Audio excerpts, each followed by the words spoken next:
Welcome back. We're following a developing story out of the airline industry this morning. Boeing and Southwest shares are under pressure after the airline, Southwest that is temporarily grounding 130 Boeing aircraft. Southwest shares off about 1%, but the whole industry down about that much. Philip Bowe is on the Squawk Newsline with more details on this. Phil, what prompted it? Well, Kelly, the grounding, and by the way, this is a temporary move by Southwest Airlines, and it may have just a minor impact on their schedule today. Essentially, it comes down to this. There is data that must be filled out and you must be in compliance with when it comes to the weight of every aircraft and the fuel load that you can have on board. Southwest Airlines has said, look, our data is not compliant with what we need to fill out with the forms, with all of the regulations on these aircraft. We're off about 75 pounds.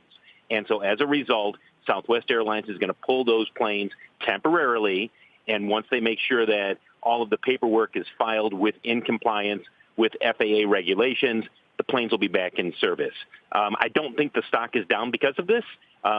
This is getting some attention because last year the FAA said we're going to fine Southwest Airlines for not being compliant with these weight data applications of rules, and as a result, you're now seeing Southwest saying, okay, we're going to be even more diligent about making sure that we are in compliance with all of the regulations. This is not a safety issue. This is strictly a compliance issue. And again, this grounding of these aircraft, I wouldn't even call it a grounding. They're just pulling them out of service until they are in compliance, and it's going to have very minimal impact on the schedule. So, Phil, perhaps more sensitivity around a headline like this on a week where Congress released its big report about the shortcomings at Boeing that led to the failures of the 737 MAX. So what you're saying is people might be too quick to link this headline even to a Boeing issue. It's more of a Southwest concern.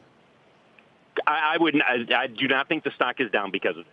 If you want to be my honest opinion, I don't think it's down because of this. I think you have airline stocks that have been moving steadily higher over the last few weeks in anticipation that perhaps they were going to do a little bit better than expected coming out of Labor Day. And so that's a little bit of give back here today. But I would not tie any sell-off into Southwest saying, look, we're going to pull these 130 airplanes out of service.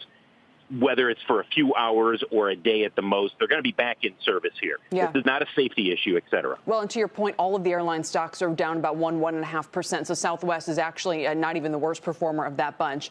Phil, thanks so much for clarifying. We appreciate it.